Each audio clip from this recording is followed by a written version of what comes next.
नमस्कार दोस्तों। आज हम लोग बात करने वाले हैं गांधी-इरविन समझौते के बारे में। क्या रीज़न थे जो गांधी और इरविन के बीच में समझौता करना पड़ा और साथ में गांधी जी ने इरविन के समक्ष कौन-कौन सी माँगें रखी, वो हम लोग बारी-बारी से चर्चा करेंगे। सबसे पहले समझते हैं कि ये जो नौबत है यहाँ तक क्यों पहुँची, समझौते तक पहुँची क्यों? तो इसका जो मुख्य आधार है वो है आपका सविनय अवज्ञा आंदोलन जो 12 मार्च 1930 को प्रारंभ हुआ था, गांधी जी के द्वारा प्रारंभ किया गया था।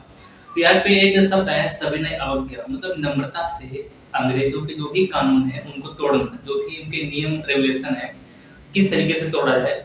जैसे वर्तमान में देखें तो बहुत हिंसक मामला हो जाता है, हिंसक स्थिति हो जाती है, लेकिन गांधी जी ने अहिंसा का रास्ता अपनाया था और उसी के चलते इसका नाम दिया गया था सविनय अवज्ञा यानी कि नम्रता के साथ में हम इस कानून को नहीं मान रहे हैं। तो अगर बात करें हम सविनय अवज्ञा आंदोलन की तो गांधी जी ने इसको स्टार्ट किया और लगभग आपका 375 किलोमीटर की यात्रा इन्होंने तय की साबरमती आश्रम से और दांडी तक। जो यात्रा शुरुआत की थी वो शुरू की थी 12 मार्च 1930 से और 6 अप्रैल 1930 तक इन्होंने अपनी पूरी यात्रा कंप्लीट कर ली यानी कि पूरी यात्रा पूरी कर ली थी। अब यहाँ से दो क्वेश्चन पूछते हैं। एक तो पूछते हैं कि सविनय अवज्ञा आंदोलन की शुरुआत कब हुई थी? तो आपको बताना है कि नॉर्मली कि 12 मार्च 1930 को। अगर पूछे कि वास्तविक रूप से सविनय अवज्ञा आंदोलन की शुरुआत कब से हुई थी? तो आपको बताना है जब देखिए अगर वास्तविक रूप की बात करें हम, जब गांधी जी ने दांडी पहुंचकर नमक कानून को तोड़ा था और उसी दिन से वास्तविक सविनय अवज्ञा आंदोलन की शुरुआत की गई थी और वो तारीख थी 6 अप्रैल 1930। अगर क्वेश्चन आपसे पूछा जाए कि वास्तविक रूप से सविनय अवज्ञा आंदोलन कब शुरू किया गया तो आपको बताना है 6 अप्रैल 1930 को। अब जैसे ही गांधी जी ने शुरुआत कर दिया, सबसे पहली जो यात्रा की थी साबरमती से दांडी तक वो की थी गांधी जी ने। इसके बाद में कई सारी यात्राएं होने लगी, चाहे हम तमिलनाडु की बात करें, चाहे आंध्र प्रदेश की बात करें या पश्चिम बंगाल की बात करें। पूर्वोत्तर क्षेत्र में भी जो आपकी यात्राएं हुई थी वो कई सारे कानून तोड़ने के लिए हुई थी। इनमें से जो सबसे लंबी यात्रा थी वो सिलहट के पास में थी जो हमारा बंगाल और पश्चिम बंगाल के क्षेत्र का रीजन है। इसके बाद में अगर हम देखें जैसे ये आपका आंदोलन बढ़ने लगा तो जितने भी बड़े-बड़े नेता थे उनकी गिरफ्तारी होने लगी और उसमें सबसे पहली गिरफ्तारी हुई थी जवाहरलाल नेहरू की। गांधी जी भी गिरफ्तार किए गए। अगर हम उत्तर पश्चिम की बात करें वर्तमान में पाकिस्तान, अफगानिस्तान, जम्मू कश्मीर का क्षेत्र है, वहाँ पर खान अब्दुल गफ्फार खान लाल कुर्ते से आंदोलन चला रहे थे जो कहीं न कहीं सविनय अवज्ञा आंदोलन का ही पार्ट था। ऐसे ही पूर्वोत्तर में देखें तो वहाँ पे रानी की डेल्यू भी इस तरीके का आंदोलन चला रही थी और उनको देखते हुए जो अंग्रेज थे बहुत ही परेशान हो गए। सोचे कि भाई अगर ये आंदोलन चलने लगा तो हमको बोरिया बिस्तर बहुत जल्दी लपेटना पड़ेगा भारत से। इसी के चलते जितने भी बड़े-बड़े नेता थे, चाहे वो कांग्रेस के हों, चाहे मुस्लिम लीग के हों या पूर्वोत्तर क्षेत्र की छोटी-छोटी जितनी भी पार्टियां थी उनके हों, तो सबको गिरफ्तार करके अंदर डालने लगे। उसके बाद में स्थिति ऐसी है कि सभी गांधी जो है भूख हड़ताल पे बैठ गए।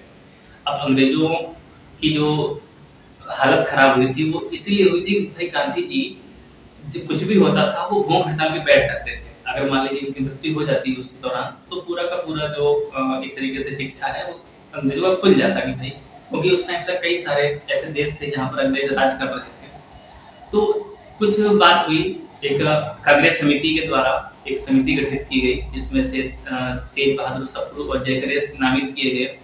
उन्होंने कहा कि भाई हम इरविन कभी तत्कालीन जो के गवर्नर जनरल थे जो अंग्रेजी शासक थे वो थे लॉर्ड इरविन। तो उन्होंने कहा कि भाई जो समिति बनी थी सप्रू और जयकरे के अध्यक्षता में उन्होंने कहा कि गांधी जी और इरविन के बीच में हम कुछ समझौता करवाते हैं भाई क्या चाहते हैं किस तरीके से वो भूख हड़ताल खत्म करेंगे और ये सविनय अवज्ञा आंदोलन खत्म होगा।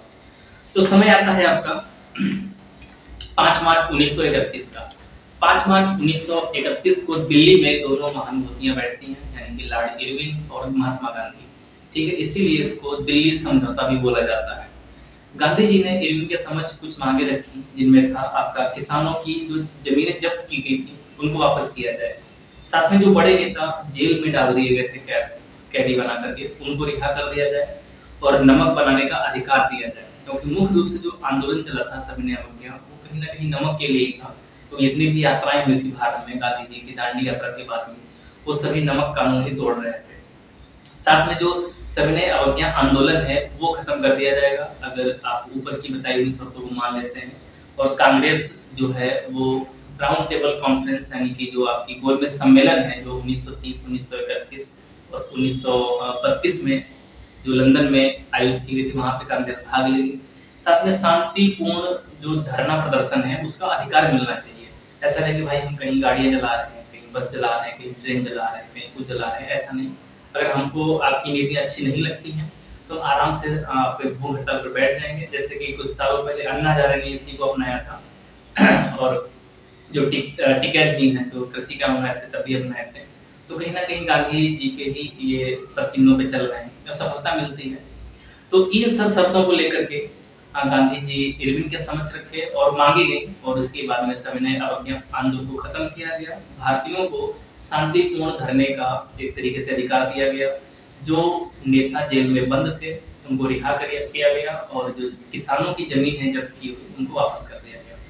तो ये था आपका गांधी इरविन समझौता। यहाँ से क्वेश्चन आपके कई बार पूछ सकता है। एक तो इसकी मध्यस्थता किसने की थी, साथ में इसकी तारीख और जो हमने सविनय अवज्ञा आंदोलन देखा उसकी वास्तविक तारीख यानी वास्तविक शुरुआत और इसकी शुरुआत। तो इस वीडियो में इतना ही, मिलते हैं अगले वीडियो में, तब तक के लिए नमस्कार।